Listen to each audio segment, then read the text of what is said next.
అమోఘ దేశపతి గారు reflection channels అధినేత. 9 channels ఉన్నాయి వారికి యూట్యూబ్లో. ఇప్పుడు వారు మాట్లాడతారు. అందరికీ నమస్కారం అండి. ముందుగా ఇక్కడ పైన డివైన్ బ్లాక్ బాస్టర్ ఆ పోస్టర్ పైన చూడగానే చాలా ఆనందం అనిపించింది అండ్ చాలా కొత్తగా కూడా అనిపించింది అండ్ చాలా అద్భుతమైనటువంటి బ్లాక్ బాస్టర్. దీనికి సంబంధించి నేను ఆల్రెడీ సినిమా చూశానని చెప్పారు, చూశాను. రివ్యూ అంటే నా మాటల్లో సినిమా నాకు ఎలా అనిపించిందని చెప్పాను. అయితే ఇక్కడ ఒకే ఒక మాట చెప్పి నేను ముగిస్తానండి. నిజంగా కొంతమందికి తెలియాల్సినటువంటి అవసరం ఉంది. ఏంటంటే ముఖ్యంగా ఈ సినిమా అంతా కూడా టెంపుల్ సెంట్రిక్గా నడిచిందండి. ఒక దేవాలయం. నిజంగా మన భారతదేశం అంటేనే దేవాలయం. ప్రతి దేవాలయానికి ఒక స్థల పురాణం ఉంటుంది. ప్రతి దేవాలయం వెనకాల సైన్స్ చూడని శాస్త్రం ఉంటుంది, సైన్స్కి అందని శాస్త్రం ఉంటుంది. కానీ కొంతమందికి దేవాలయం మీద ఉన్నటువంటి బూతు బొమ్మలు మాత్రమే కనబడితే అక్కడనే ఆగిపోతారు ఆ చెత్తనా కొడుకులు. అది దాటి చూడగలిగి అంటే వాడి జీవితం మొత్తం కూర్చున్నా కూడా అది దాటి చూడలేరు. నిజంగా ఒక చిన్న అంటే నేను చదివింది కాదు, మీరు గూగుల్ చేస్తే మీకు కూడా తెలుస్తుంది. మామూలుగా ప్రెగ్నెంట్ ఉమెన్ ఎంఆర్ఐ స్కానింగ్ చేస్తూ ఉంటాం కదా మనం. అంటే 3rd మంత్కి, ఆ తర్వాత 5th మంత్కి, 9th మంత్కి మనం ఎంఆర్ఐ స్కాన్ చేస్తున్నప్పుడు లోపల బేబీ అండం ఏ విధంగా పెరుగుతూ ఉంటుందని చెప్పేసి మనకు స్కానింగ్ రిపోర్ట్స్ వస్తూ ఉంటాయి. అయితే ఎప్పుడు వచ్చిందయ్యా మనకి స్కానింగ్ ఎంఆర్ఐ ఇదంతా అంటే గూగుల్ చేయండి, ఇది కూడా మీకు తెలిసిపోతుంది.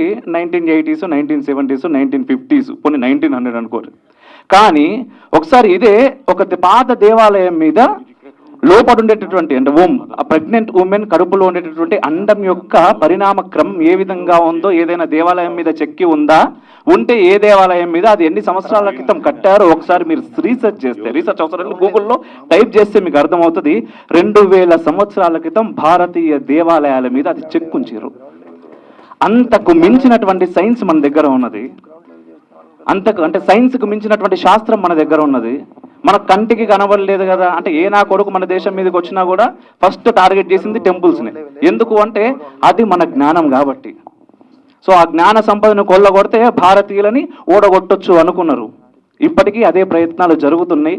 ఇటువంటి సమయంలో ఒక టెంపుల్ సెంట్రింగ్గా ఇంత అద్భుతమైనటువంటి సినిమా తీయడమే కాదు, నిజంగా సంతోష్ కుమార్ ఘనాపటి గారు చెప్పినట్టు మాటల ప్రభావం ఈ సినిమాలో. ఒక్కొక్క మాట నిజంగా నీలో అంటారు. ఆ పాప లోపలికి వచ్చి ఆగిపోయింది చూడరు. అక్కడ ఎందుకు వచ్చి ఆగిపోయింది అంటే నీలో కల్మషం లేకపోతే చాలు అది ఆగిపోద్దని చెప్పేసి ముందే ఓ డైలాగ్ ఉంది. సో శంబాల ఎక్కడో లేదు, నిన్ను నువ్వు గెలిస్తే అదే నీకు ముక్తికి మార్గం అని వేదాంత శాస్త్రం కూడా మనకు అదే చెప్పింది. ఈ సినిమా మనకు అదే చెప్పింది. చాలా అద్భుతమైన సినిమా. నిజంగా చూడని వాళ్ళు ఎవరైనా ఖచ్చితంగా చూడాల్సినటువంటి సినిమా. ఇన్ని కమర్షియల్ హంగులతో ఇలాంటి ఒక సినిమా తీయడం అనేది నిజంగా కత్తి మీద సాము లాంటిదే. అండ్ నిజంగా అన్నయ్య కళ్ళలో ఆనందం అంటే ఆ కన్నీళ్లు చూశాను అన్నయ్య మీ కళ్ళలో. చాలా అద్భుతమైనటువంటి కన్నీళ్ళని ఇచ్చారు మీకు ఆది గారు అండ్ డైరెక్టర్ గారు. నిజంగా వాటికి మీకు మరొకసారి థ్యాంక్స్ అండి. వారి పుత్రోత్సాహం నిజంగా ఈరోజు ఎంత ఆనందంగా అనిపిస్తుంది అంటే మాలాంటి వారు నేను నిజంగా చాలా చిన్నవాడిని. నాలాంటి వారికి కూడా నేను నైట్ 2 o'clockకి సినిమా చూసి మెసేజ్ చేస్తే నిజంగా నచ్చిందా అన్నారు. వారికి రిప్లై ఇవ్వాల్సిన అవసరం లేదు. అద్భుతం అన్నయ్య అంటే వారి ఆనందం నిజంగా చెప్తున్నా. అంటే పుత్రోత్సాహం అంటాం కదా, ఇది మీరు ఇంతకుముందు వారు చెప్పినట్టుగా ఇది ఆది గారికి ఆది ఆరంభం.